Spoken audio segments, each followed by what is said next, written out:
Everyone, welcome to universe of art. कैसे हैं आप लोग? आई होप आप लोग अच्छे होंगे। कैसे चल रही है आप लोगों की तैयारी? बताइए, आप लोगों की तैयारी कैसे चल रही है? और बताइए आप लोगों की तैयारी कैसे चल रही है। चलिए देखते हैं। आज हम आपके लिए लेकर आए हैं 15 क्वेश्चन की सीरीज है, जो कि आपकी आने वाली आगामी विजुअल आर्ट से संबंधित जो भी परीक्षाएं हैं उसके लिए बहुत ही महत्वपूर्ण सीरीज है। और चलिए स्टार्ट करते हैं इस सीरीज का पहला क्वेश्चन।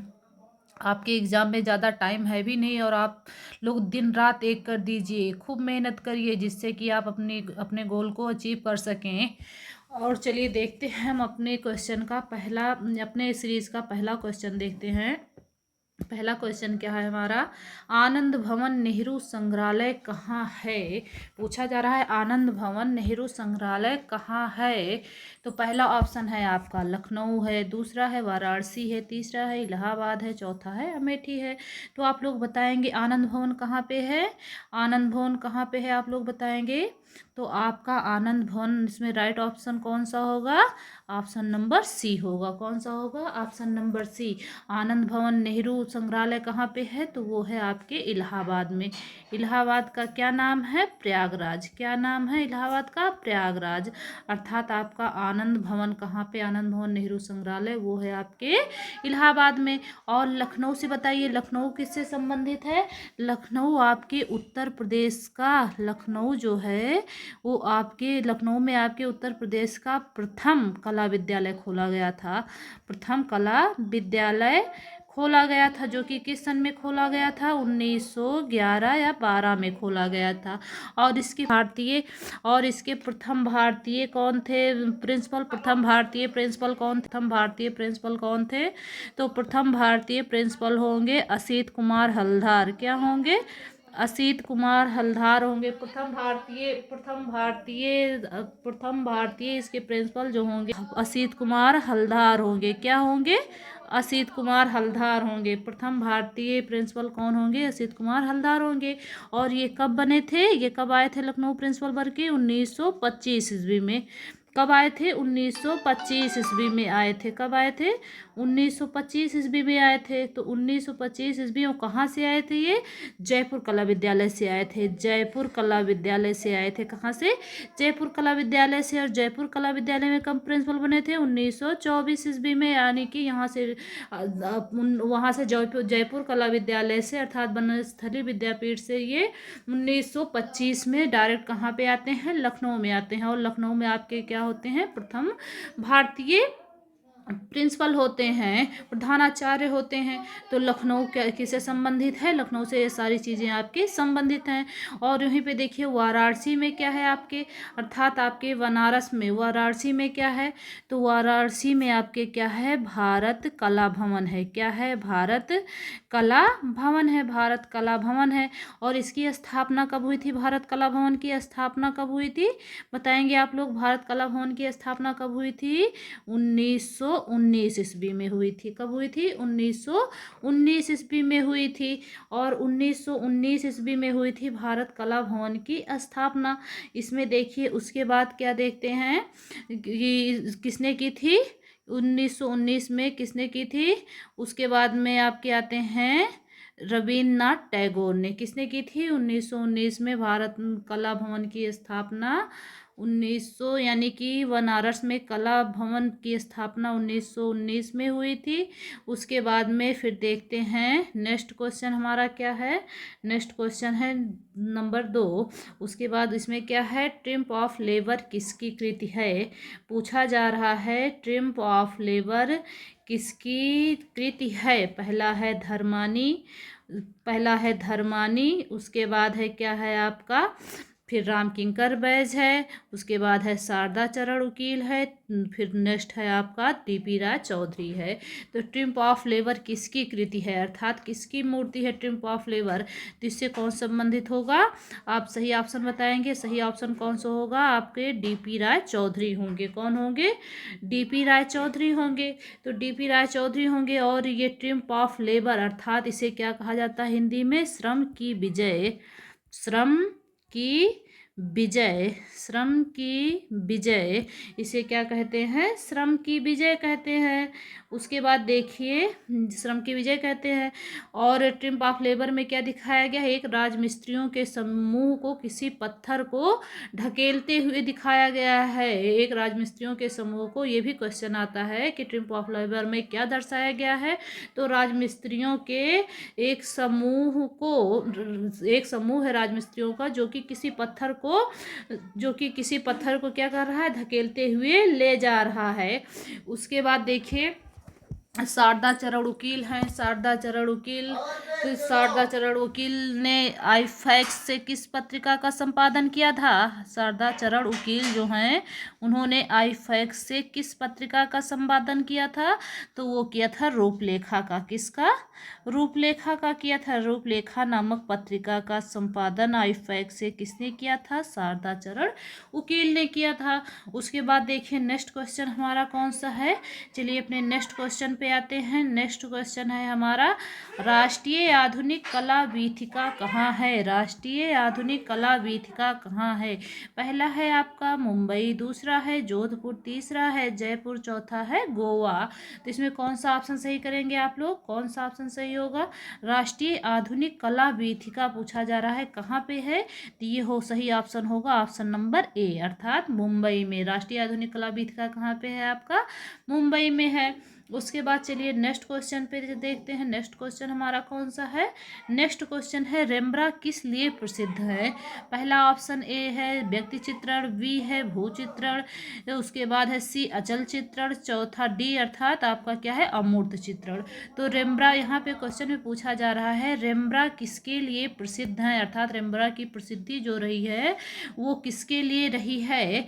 तो ये किसके लिए होंगे? भू चित्रण के लिए होंगे। किसके लिए होंगे? भू चित्रण के लिए होंगे।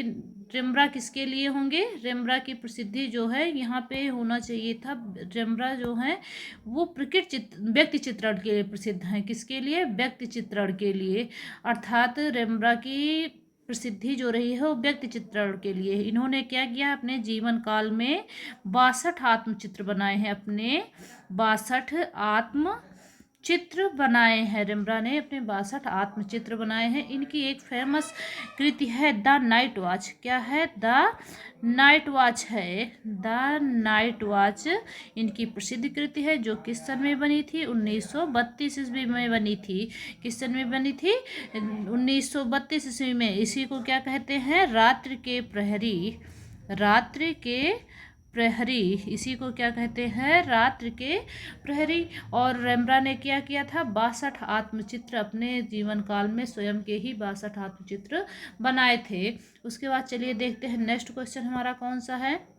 नेक्स्ट क्वेश्चन है 5वां नंबर, टीवी विज्ञापन की दरों में भिन्नता के कारण हैं।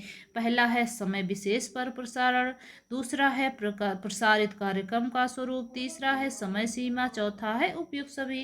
तो इसमें पूछा जा रहा है कि टीवी विज्ञापन की दरों में भिन्नता के कारण हैं, अर्थात उसमें जो टीवी में विज्ञापन दिया जाता है उसकी दरों में भिन्नता के क्या कारण है? तो समय विशेष पर प्रसारण भी होगा, फिर प्रसारित कार्यक्रम का स्वरूप भी होगा, समय सीमा होगी, अर्थात इसमें सही ऑप्शन डी होगा। क्या होगा? सही ऑप्शन डी होगा, अर्थात उपयुक्त सभी होगा। इसमें कौन सा होगा? उपयुक्त सभी होगा। चलिए देखते हैं नेक्स्ट क्वेश्चन हमारा क्या है। नेक्स्ट क्वेश्चन है हमारा 6वां नंबर, फॉन्ट क्या है पूछा जा रहा है। फॉन्ट क्या है? तो इसमें फॉन्ट में आप लोग क्या बताएंगे? पहला ऑप्शन क्या है फॉन्ट में? पहला ऑप्शन है आपका अक्षरों के विभिन्न भेद व माप। क्या है? अक्षरों के विभिन्न भेद व माप। बी क्या है आपका? बी क्या है आपका? अधिक पठनीय फेस। उसके बाद सी क्या है आपका? सी में देखते हैं भिन्न अक्षरों का माप व फेस के अनुसार वर्गीकरण। इसमें कौन सा? चौथा है आपका अलंकृत फेस। चौथा क्या है आपका? अलंकृत फेस स्पेस है। तो इसमें आप लोग कौन सा सही करेंगे, कौन सा ऑप्शन सही होगा? इसमें फॉन्ट क्या है पूछा जा रहा है, अर्थात फॉन्ट क्या है। तो इसमें ऑप्शन नंबर ए सही होगा। कौन सा सही होगा आपका? Option number A. फॉन्ट क्या है? अक्षरों के विभिन्न भेद व माप होते हैं। फॉन्ट मतलब साइज होता है लिखने का, जो भी वो होता है फॉन्ट, यानी कि एक टाइप फॉन्ट होता है, जैसे कि आपके बास्करविले है, फ्यूचरा है हेल्वेटिका है, सेंचुरी है, बुदनी है, रोमन फॉन्ट है। ये सारे क्या है? आपके फॉन्ट हैं जो कि अक्षरों के विभिन्न भेद व माप को दर्शाते हैं कि हमें कौन सा अक्षर किस फॉन्ट में लिखना है। उसके बाद चलिए देखते हैं फिर नेक्स्ट क्वेश्चन हमारा कौन सा है। द लास्ट ऑफ इंग्लैंड किसका चित्र है? द लास्ट ऑफ इंग्लैंड किसका चित्र है? तो इसमें क्या है आपका? इसमें क्या है? पहला है एडगर देगा है, दूसरा क्या है आपका? दूसरा है आपका इसमें, हाँ, फोर्ड मडोक्स ब्राउन है, तीसरा है आपका अगस्त रेनवार है, चौथा है आपका पाल्कली है। तो इसमें क्या होगा? इसमें कौन सा द लास्ट ऑफ इंग्लैंड किसका चित्र है? द लास्ट ऑफ इंग्लैंड किसका चित्र है? तो इसमें राइट ऑप्शन कौन सा होगा? ऑप्शन नंबर बी होगा। कौन सा होगा? ऑप्शन नंबर बी होगा, अर्थात फोर्ड मडोक्स ब्राउन है। क्या है? किसका चित्र है ये? फोर्ड मडोक्स ब्राउन होंगे। राइट आंसर क्या होगा? ऑप्शन नंबर बी होगा। और ये आपके एडगर देगा हैं, जो एडगर देगा हैं ये किस वाद से संबंधित हैं? एडगर देगा जो है वो आपके प्रभाववाद से संबंधित है। किस वाद से संबंधित है? तो प्रभाववाद से संबंधित है। और देगा का जन्म कब हुआ था? देगा का जन्म जो हुआ था वो 1834 ईस्वी से 1917 ईस्वी माना जाएगा, अर्थात जन्म 1834 में हुआ था, मृत्यु कब हुई थी? 1817 में हुई थी। मृत्यु कब हुई थी इनकी? 1817 में हुई थी। उसके बाद देखते हैं एडगर देगा किसके लिए प्रसिद्ध हैं? एडगर देगा जो है वो क्या करते थे? प्रायः चित्रों को बनाने के लिए वो नाट्यशालाओं में अर्थात नृत्य गृहों में जाकर वहाँ की कृत्रिम छाया प्रकाश में अध्ययन करते थे, अभ्यास करते थे, तत्पश्चात क्या करते थे? रेखा चित्र बनाते थे। अर्थात देगा की प्रसिद्धि किसके लिए है? ये रंगीन चित्रों को बनाने के लिए भी प्रसिद्ध हैं। और रंगीन खड़िया से रेखांकन करने के अतिरिक्त ये क्या करते थे? ये पेस्टल माध्यम में फोटोग्राफिक आकृतियों का भी निर्माण करते थे। देगा जो थे वो आपके रंगीन चित्रों के लिए, रंगीन खड़िया या पेस्टल रंगों के लिए फेमस चित्रकार माने जाते हैं। और देगा की इनकी एक विशेष वो भी थी, यानी विशेष चित्र जो था वो बैले नृत्य के नर्तक व नर्तकियों के चित्र थे। यानी बैले नृत्य के चित्रों के लिए कौन फेमस है? तो वो होंगे आपके देगा होंगे। बैले नृत्य के चित्रों के लिए, बैले नृत्य के चित्रों के लिए कौन फेमस है? तो वो होंगे आपके एडगर देगा। एडगर देगा किस वाद से संबंधित है? प्रभाववाद से। इनका जन्म कब हुआ था? 1834 में हुआ था। मृत्यु कब हुई थी? 1917 में हुई थी। और ये किसके लिए? रंगीन खड़िया के लिए, रंगीन रेखा चित्रों के लिए, फिर पेस्टल माध्यम के लिए, रेखा चित्रों के लिए फेमस चित्रकार माने जाते हैं। इनके प्रसिद्ध चित्र कौन सा है? बैले के नृत्यों के लिए ये फेमस चित्रकार माने जाते हैं। उसके बाद इन्होंने और भी कई अधिक चित्र बनाए थे, जैसे द मॉर्निंग बाथ था, लिटिल 14 ईयर्स ओल्ड डांसर था, ये इनका फेमस चित्र है। फिर बैलेली फैमिली है, ब्लू डांसर्स हैं, ये सारे इनके क्या हैं? चित्र हैं। और इन्होंने मूर्तियां भी बनाई थी। देगा ने मूर्तियां भी बनाई थी, जैसे दौड़ने वाला घोड़ा था, तरुण नर्तकी थी, ये सब क्या थे? इनकी मूर्तियां थी। उसके बाद देखते हैं नेक्स्ट क्या है। हाँ, आपके यहाँ है अगस्त रेनवार। तो अगस्त रेनवार जो हैं, एक मिनट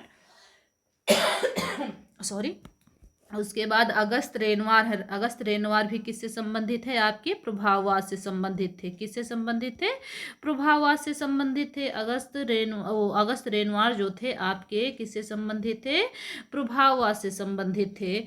और इनका जन्म कब हुआ था? इनका जन्म कब हुआ था? अगस्त रेनवार का जन्म जो हुआ था 1841 ईस्वी से 1919 ईस्वी, 1841 ईस्वी से 1919 ईस्वी। और कहाँ पे हुआ था? तो ये फ्रांस में हुआ था। कहाँ पे हुआ था? फ्रांस में हुआ था। अगस्त रेनवार का जन्म जो हुआ था वो फ्रांस में हुआ था। और ये क्या किस लिए फेमस थे? यानी ये इनके चित्रों में क्या होता था? ये चित्रों में अपने स्त्रियों को विशेष महत्वपूर्ण स्थान देते थे। अपने चित्रों में महत्वपूर्ण महत्वपूर्ण स्थान किसको देते थे?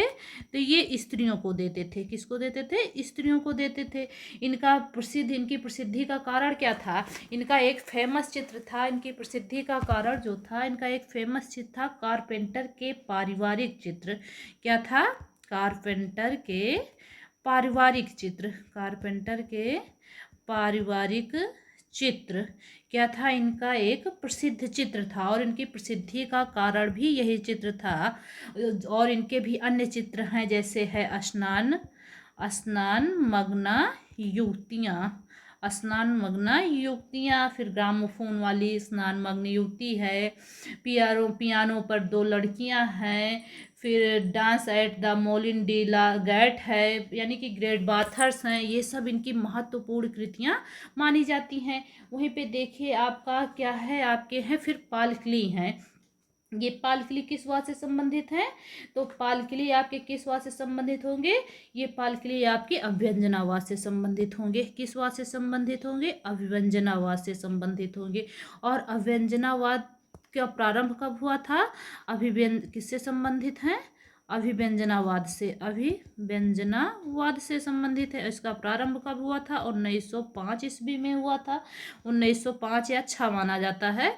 और इसे क्या कहते हैं? इसकी शुरुआत कहाँ हुई थी? जर्मनी में हुई थी। और इसे क्या कहते हैं? इम्प्रेशनिज्म, एक्सप्रेशनिज्म के नाम से भी जाना जाता है। ये क्या कहते हैं? एक्सप्रेशनिज्म। एक्सप्रेशनिज्म के नाम से भी इसे जाना जाता है, यानी कि अभिव्यक्तिवाद भी इसे कहा जाता है। क्या कहा जाता है? अभिव्यक्तिवाद। इसे अभिव्यक्तिवाद भी कहते हैं। और इसके प्रमुख चित्रकार कौन थे? पालकिली थे। कौन थे आपके? पालकिली थे। और पालकिली का जन्म कब हुआ था? पालकिली का जन्म जो हुआ था 1879 ईस्वी में हुआ था। 1879 से 1940 ईस्वी में हुआ था। कहाँ पे हुआ था? स्विट्जरलैंड में हुआ था।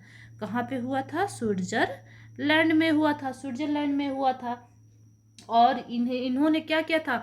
1911 ईस्वी में पालकिली ने ब्लू राइडर की स्थापना की थी। ब्लू राइडर मंडल में सम्मिलित हुए थे। ब्लू राइडर मंडल में ये सम्मिलित हुए थे। किसमें? 1911 ईस्वी में हुए थे। और इनकी एक प्रसिद्ध श्रृंखला है, लिथोग्राफ की एक श्रृंखला है। वो क्या है? Death for the idea. इनकी एक लिथोग्राफ की एक प्रसिद्ध श्रृंखला भी है। उसका क्या नाम है? डेथ फॉर द आइडिया, अर्थात विचारों की मृत्यु। क्या है ये? विचारों की मृत्यु। इनकी एक लिथोग्राफ की श्रृंखला है। लिथोग्राफ की एक श्रृंखला है, डेथ फॉर द आइडियाज, अर्थात विचारों की मृत्यु। और इन्होंने अन्य पुस्तकें भी लिखी जो कि बहुत फेमस है। वो आपके यूजीसी नेट के एग्जाम में पूछी जाती हैं। Way of to doing in nature है, रियलिज्म ऑफ आर्ट है, ऑन मॉडर्न आर्ट है, या फिर अध्ययन शास्त्र की पुस्तिका, अभ्यास पुस्तिका, जिसे पेडागॉजिकल स्केच बुक भी कहते हैं। तो ये सारी क्या है? इनकी कृतियों के अंतर्गत आती हैं। तो ये क्वेश्चन में आपके कम से कम 20 क्वेश्चन यहाँ पे कवर होते हैं। एक क्वेश्चन से आपके 20 क्वेश्चन यहाँ पे कवर होते हैं। सही ऑप्शन इसका कौन सा था? सही ऑप्शन था बी ऑप्शन। चलिए देखते हैं नेक्स्ट क्वेश्चन हमारा क्या है। नेक्स्ट क्वेश्चन है, छोटे प्रकार के टाइप यदि निचली पंक्ति के ऊपर हों तो क्या कहते हैं? पहला है शरीर, दूसरा है कर्ण, तीसरा है बाहु, चौथा है असेंडर। यानी छोटे टाइप के प्रकार के टाइप यदि निचली पंक्ति के ऊपर हों, पूछा जा रहा है निचली पंक्ति के ऊपर हों, तो आपने अवरोही आरोही तो सुना ही होगा, जिसे असेंडर और डिसेंडर कहते हैं। तो टाइप प्रकार में क्या होता है? टाइप प्रकार में क्या होता है? आप ऐसे बना लीजिए। उसके बाद में फिर ये लाइन बन गई आपकी। क्या बन गई? ये लाइन बन गई। इसी में ये देखिए, इसी में क्या होता है? 1 मिनट। इसी में आप देखिए, जैसे लिख दीजिए ABC। ABC क्या लिखेंगे आप लोग? ABC। तो ये क्या हो गया? इसे क्या कहते हैं? Drop cap. क्या कहते हैं? ड्रॉप कैप कहते हैं। क्या कहते हैं? ड्रॉप कैप कहते हैं। और इसे क्या कहते हैं? एक्स हाइट, एक्स हाइट कहते हैं। क्या कहते हैं? एक्स हाइट, जो कि आपके अक्षरों की ऊंचाई को मापता है। एक्स हाइट क्या है? लोअर केस की ऊंचाई को मापता है। उसके बाद ये आपकी क्या हुई? ये लाइन कौन सी है? मेन लाइन है। क्या है? मेन लाइन है। ये क्या है? आपकी मेन लाइन है। 1 मिनट 1 मिनट, देखिए ये नीचे चला गया। ये क्या है? आपकी मेन लाइन है। और ये लाइन कौन सी होगी? आपकी बेस लाइन होगी। कौन सी होगी? बेस लाइन होगी। ये लाइन कौन सी है? बेस लाइन है। और यहीं पे ये लाइन आपकी कौन सी है? ये लाइन तो बेस लाइन हो गई, और ये लाइन जो है वो आपकी क्या है? डिसेंडर। क्या है? डिसेंडर। और ये क्या है? असेंडर। क्या है ये? असेंडर है। असेंडर। क्या है ये? असेंडर है। अर्थात इसमें पूछा जा रहा है, ये देखिए आप, इसमें क्या पूछा जा रहा है? छोटे प्रकार के टाइप यदि निचली पंक्ति के ऊपर हों, अर्थात निचली पंक्ति के ऊपर हों, तो क्या कहते हैं? तो उसे कहते हैं, ऑप्शन नंबर इसमें क्या होगा? ऑप्शन नंबर डी होगा। कौन सा सही होगा? ऑप्शन नंबर डी होगा। अर्थात क्या होगा इसमें सही? इसमें होगा आपका, कौन सा ऑप्शन सही होगा? इसमें ऑप्शन सही होगा आपका डी, अर्थात असेंडर। यानी कि चलिए अब देखते हैं नेक्स्ट क्वेश्चन हमारा कौन सा है। हमारा नेक्स्ट क्वेश्चन है 9वां नंबर। 9वां क्या है? गुएर्निका का चित्र किसने चित्रित किया? गुएर्निका का चित्र किसने चित्रित किया? पहला है पाब्लो पिकासो है, दूसरा है जॉर्ज रॉक है, तीसरा है एमिली नोल्ड है, चौथा है वासले कंडेस्की है। इसने वासली कंडिस्की भी कहा जाता है। क्या कहा जाता है? वासली कंडिस्की। यहाँ पे मिस्टेक हो गया है, यहाँ पे वर्ड मिस्टेक हो गया है, प्रिंटिंग मिस्टेक है। तो वासली कंडिस्की है। तो गुएर्निका का चित्र यहाँ पे पूछा जा रहा है, प्रसिद्ध चित्र गुएर्निका किसका है? यानी कि प्रसिद्ध चित्र गुएर्निका किसका है? प्रसिद्ध चित्र गुएर्निका किसका है? तो पहला ऑप्शन है आपका पाब्लो पिकासो है। पहला ऑप्शन क्या है आपका? पाब्लो पिकासो है। दूसरा है जॉर्ज ब्रॉक है, तीसरा है एमिली नोल्ड है, चौथा है वासली कंडिस्की है। तो इसमें कौन सा होगा? कौन सा ऑप्शन सही करेंगे आप लोग? गुएर्निका चित्र किसका था? पाब्लो पिकासो का था। किसका था? पाब्लो पिकासो का था। और पाब्लो पिकासो क्या थे आपके? घनवाद के क्या कहे जाते हैं? पाब्लो पिकासो प्रणेता, अर्थात पिता कहे जाते हैं। पहले तो ये किस वाद से संबंधित थे? घनवाद से संबंधित थे। घनवाद का प्रारंभ कब हुआ था? 1907 से 1925। 1907 से 1925। और 1907 से 1925। और कब हुआ था? कहाँ पे हुआ था? पेरिस, फ्रांस में हुआ था। कहाँ पे हुआ था? पेरिस, फ्रांस में हुआ था 1907 से 1925 के मध्य। और घनवाद का इन्हें क्या माना जाता है? प्रणेता या पिता माना जाता है। प्रणेता या पिता माना जाता है। वहीं पे अगर पूछा जाता है घनवाद का पितामह, अगर पूछा जाएगा घनवाद का पितामह, तो क्या लगाएंगे आप लोग? ये घनवाद का पितामह किसे कहा जाता है? तो सेजान को कहा जाता है। किसे कहा जाता है? सेजान को कहा जाता है। घनवाद का पितामह किसे कहा जाता है? सेजान को कहा जाता है। यहीं पे देखिए, यहीं पे क्या पूछा जा रहा था? गुएर्निका। गुएर्निका किसका चित्र है? तो इसमें आपके कौन से होंगे? तो होंगे, राइट ऑप्शन होगा पाब्लो पिकासो होगा। क्या होगा? राइट ऑप्शन पाब्लो पिकासो होगा। 1 मिनट सॉरी। उसके बाद देखिए गुएर्निका का समय क्या है? समय काल। तो गुएर्निका का समय काल जो है वो 1937 ईस्वी है। कब है? 1937 ईस्वी है। और गुएर्निका की माप भी पूछी जाती है। गुएर्निका की माप अगर पूछेगा तो क्या होगा? 11.5 गुणे 25.5 और फिट होगा। क्या होगा? 25.5 फिट होगा। अगर माध्यम पूछता है गुएर्निका का माध्यम पूछता है तो क्या होगा? Mural painting oil on canvas. क्या होगा? ऑयल ऑन कैनवास होगा। Mural painting oil on canvas होगा। और ये इसमें क्या, ये किस रंग की टोन में है? तो ये गुएर्निका आपके नीले रंग की टोन में है। किस रंग की टोन में है? नीले रंग की। और वहीं पे आपका मोनालिसा किस में था? मोनालिसा जो था आपका वो किस में था, लाल रंग की टोन में था। किस रंग की टोन में था, लाल रंग की, जिसके चित्रकार कौन थे, विंची साहब थे। कौन थे, लियोनार्डो दा विंची थे। और आपका ये गोयर्निका किस माध्यम में है, गोयर्निका किस माध्यम है, आपका नीले रंग की टोन में है। किस रंग की टोन में है, नीले रंग की टोन में, अर्थात नीले रंग की तान में है। और इसमें गोयर्निका में क्या दर्शाया गया है, जर्मन तानाशाही आक्रमकों द्वारा किया गया स्पेन के सीमावर्ती गांव, यानी स्पेन का सीमावर्ती गांव गोयर्निका था, उसी का विध्वंस किया जा रहा था। किसके द्वारा, जर्मन तानाशाही कुछ आक्रामक थे, आक्रमणकारी थे, जिन्होंने स्पेन के गोयर्निका गांव को विध्वंस कर डाला था। उसी की कृत को पाब्लो पिकासो ने अपने चित्र में चित्रित किया है। उसी कृत को क्या किया था, अपने चित्र में चित्रित किया था, जो कि पूर्णतः किस में था, प्रतीकवाद था। यानी पूर्णतः जो था प्रतीकवादी था, अर्थात इसमें सिर्फ प्रतीकात्मक चित्रों का ही अंकन किया गया था। और गोयर्निका में क्या क्या था, गोयर्निका में जैसे बैल, रोती हुई स्त्री, घोड़ा, चीखते हुए व्यक्ति, इन्हीं सारे चित्रों का चित्रण उनके गोयर्निका में हुआ था। यानी पाब्लो पिकासो ने 1937 में जो गोयर्निका चित्र चित्रित किया था, उसमें जो भी विध्वंस हुए थे, स्पेन के जो भी विध्वंस हुए थे, उसी को क्या किया था, अपने चित्र में दर्शित किया था, प्रदर्शित किया था।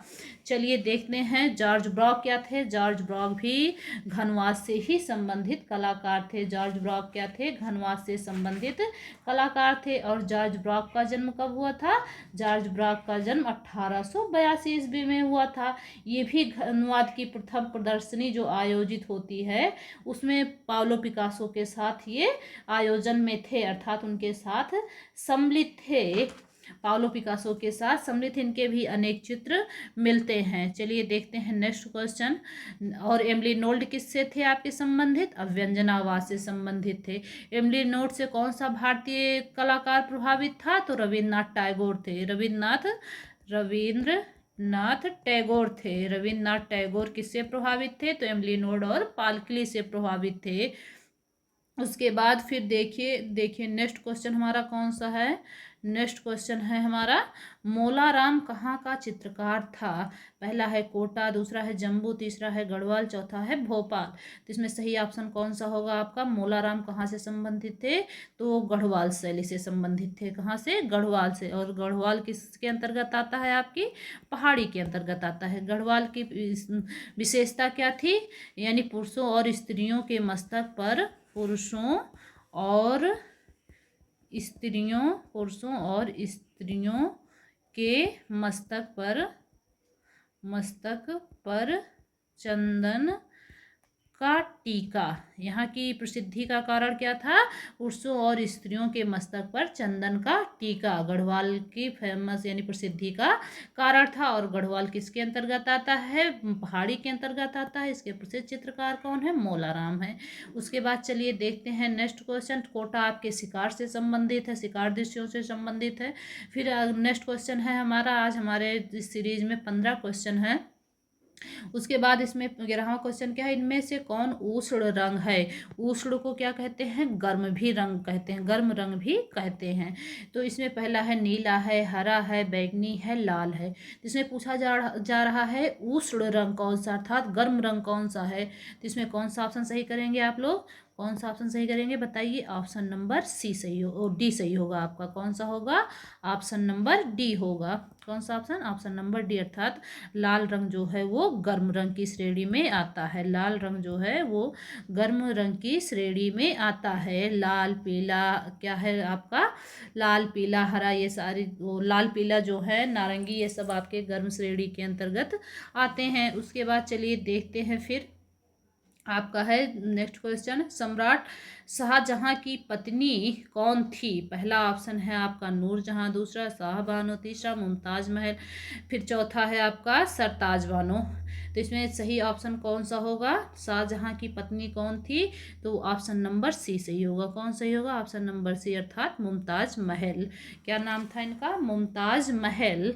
उसके बाद मुमताज़ महल की याद में उन्होंने कहाँ पे, यानी मुमताज़ महल का जो मकबरा है वो कहाँ पे था, आगरा में था। आगरा में ही क्या करवाया था इन्होंने, इन्हीं के मकबरे के ऊपर किसका निर्माण करवाया था, ताजमहल का निर्माण करवाया था। ताजमहल का निर्माण कब करवाया था, 1632 ईस्वी में करवाया था। कब, 1632 ईस्वी में करवाया था। और यहाँ का जो संगमरमर, किस संगमरमर से बना था, तो मकराना के संगमरमरों से इसका निर्माण हुआ था। मकराना की खानों से जो भी संगमरमर लाए गए थे उन्हीं से इसका निर्माण हुआ था। किसका, आगरा में जो ताजमहल स्थित है 1632 ईस्वी में किसने बनवाया था, शाहजहां ने अपनी पत्नी मुमताज महल की याद में आगरा में ताजमहल की स्थापना की थी, जो कि मकराना की खानों से लाया गया था। उसके बाद चलिए देखते हैं नेक्स्ट क्वेश्चन हमारा क्या है। नेक्स्ट क्वेश्चन है, कला शब्द का प्रथम प्रयोग किसमें हुआ। ये पूछा जा रहा है कला शब्द का प्रथम प्रयोग किसमें हुआ, अर्थात यहाँ पे आता है नाट्य कला शब्द का प्रथम यथार्थवादी प्रयोग भी पूछा जाता है। लेकिन ये आपका आपका विगत वर्षों में जो भी प्रश्न पत्र हो चुके थे, अर्थात ये 2004 का प्रश्न पत्र है आपका, जो 2004 का प्रश्न पत्र है उसमें पूछा गया था कला शब्द का प्रथम यथार्थवादी प्रयोग। यहाँ पे यथार्थवादी शब्द नहीं दिया गया था, लेकिन ये भी आता है कला शब्द का प्रथम यथार्थवादी प्रयोग किसमें हुआ था, तो नाट्यशास्त्र में, धर्मशास्त्र में, अर्थशास्त्र में, साहित्य में। तो कौन सा ऑप्शन सही करेंगे, यानी कला का सर्वप्रथम प्रयोग कब हुआ था, किसमें हुआ था, तो ऑप्शन नंबर ए सही होगा। कौन सा होगा, ऑप्शन नंबर ए सही होगा। नाट्यशास्त्र जो ग्रंथ है ये किसका है, तो ये भरत मुनि का है। किसका है, भरत मुनि का है। नाट्यशास्त्र में ही भरत मुनि ने कितने रसों का उल्लेख किया, 8 रसों का। कितने रसों का उल्लेख किया, 8 रसों का उल्लेख किया। और वहीं पे 9वें रस की खोज किसने की, तो आपकी अभिनव गुप्त ने की थी। किसने की थी, अभिनव गुप्त ने की थी। अभिनव गुप्त ने 9वें रस की खोज की थी। और कौन सा रस था 9वां रस, शांत रस था। कौन सा था, शांत रस था। तो प्रथम यथार्थवादी प्रयोग कहाँ पे हुआ, नाट्यशास्त्र में हुआ। किसने किया, भरत मुनि ने किया। नाट्यशास्त्र का ग्रंथ है, भरत मुनि का है। भरत मुनि ने नाट्यशास्त्र में ही 8 रसों के बारे में बताया, 8 रसों का उल्लेख किया। फिर 9वें रस की खोज किसने की, अभिनव गुप्त ने की। और कौन सा था 9वां रस, शांत रस था। तो यहाँ पे भी एक क्वेश्चन से आपके कई सारे क्वेश्चन कवर होते हैं। उसके बाद चलिए देखते हैं नेक्स्ट क्वेश्चन हमारा कौन सा है। किस टीवी विज्ञापन में अमिताभ बच्चन एक बच्चे के साथ जो कि घर का मॉडल बनाता है, यानी किस विज्ञापन में, जो टीवी विज्ञापन एडवर्टाइज दिए जाते हैं उसमें कौन सा ऐसा विज्ञापन है जो कि अमिताभ बच्चन एक बच्चे के साथ हैं और वो घर का मॉडल बना रहा है। तो पहला ऑप्शन है आपका कैडबरी चॉकलेट है, दूसरा है पार्कर पेन है, तीसरा है एशियन पेंट है, चौथा है नेरोलॉक है। तो इसमें कौन सा ऑप्शन सही करेंगे, आप लोग बताएंगे कौन सा ऑप्शन सही होगा, अमिताभ बच्चन वाला कौन सा ऑप्शन सही होगा, इसमें कौन सा ऑप्शन बताइए। तो इसमें ऑप्शन नंबर बी सही होगा। कौन सा सही होगा, ऑप्शन नंबर बी, अर्थात पार्कर पेन में अमिताभ बच्चन क्या करते हैं, उस बच्चे के साथ हैं जो कि एक घर का मॉडल बना रहा है। एक घर का क्या बना रहा है, मॉडल बना रहा है। चलिए उसके बाद नेक्स्ट देखते हैं 15 नंबर क्वेश्चन क्या है हमारा। इनमें कौन आउटडोर विज्ञापन विधान नहीं है। पहला है आपका पोस्टर, दूसरा है भित्ति चित्रण विज्ञापन, तीसरा है द्वार संयोजन, चौथा है होर्डिंग। तो इसमें पूछा जा रहा है इनमें कौन आउटडोर विज्ञापन विधान नहीं है। तो एक विज्ञापन आता है आउटडोर, दूसरा होता है इंडोर। आउटडोर के अंतर्गत आपके कौन कौन से आते हैं, पोस्टर हो गया, भित्ति चित्रण विज्ञापन हो गया, होर्डिंग हो गई, ट्रांजिस्ट भी हो गया, ट्रांजिस्ट भी आपका किसके अंतर्गत आता है, ट्रांजिस्ट भी बाह्य विज्ञापन के अंतर्गत आता है आउटडोर। और इंडोर मीडिया के अंतर्गत क्या आता है आपका, इंडोर मीडिया के अंतर्गत क्या आता है, इंडोर मीडिया के अंतर्गत आपका टीवी आता है। इंडोर मीडिया के अंतर्गत क्या आता है आपका, टीवी आता है। इंडोर मीडिया के अंतर्गत क्या आता है, टीवी आता है। और इसमें पूछा जा रहा है कि आउटडोर विज्ञापन का विधान नहीं है, तो इसमें कौन सा ऑप्शन सही करेंगे आप लोग, कौन सा ऑप्शन सही होगा आपका, ऑप्शन नंबर सी सही होगा। कौन सा सही होगा, सी सही होगा, क्योंकि जितने भी ये विज्ञापन के माध्यम दिए गए हैं ये सब क्या हैं, होर्डिंग, पोस्टर, भित्ति चित्रण, ये सब बाहरी विज्ञापन है जो कि कस्टमर को, उपभोक्ता को अपनी ओर आकर्षित करते हैं। तो इसमें द्वार संयोजन जो होगा वो बाह्य नहीं होगा, बाह्य विज्ञापन के अंतर्गत नहीं आता है। तो आपकी ये 15 क्वेश्चन की सीरीज थी जो कि अब कंप्लीट होती है। और धीरे धीरे हम इस कंटेंट को और भी आगे बढ़ाने का या फिर और क्वेश्चन लाने का प्रयास करेंगे। ये 2004 में जो पेपर हुआ था, ये 2004 में विजुअल आर्ट का जो पेपर हुआ था उसी का ये पेपर है, यानी कि प्रीवियस ईयर का क्वेश्चन पेपर है, जो कि आपको सॉल्व कराया जा रहा है। और आगे भी हम फिर पूरी इसकी सीरीज चलाएंगे था। जो 2004 से 2023 तक जितने भी प्रश्न पत्र हो चुके हैं विगत वर्षों में, सबको लाने का प्रयास करेंगे, अपने उसमें सेशन में सम्मिलित करने का प्रयास करेंगे। तो चलिए, आपकी जो भी रिव्यू हो आप कमेंट बॉक्स में ज़रूर लिखिएगा। तो अगर मेरा ये सेशन आप लोगों को पसंद आया हो तो please like share and subscribe करिए। Thank you all of you.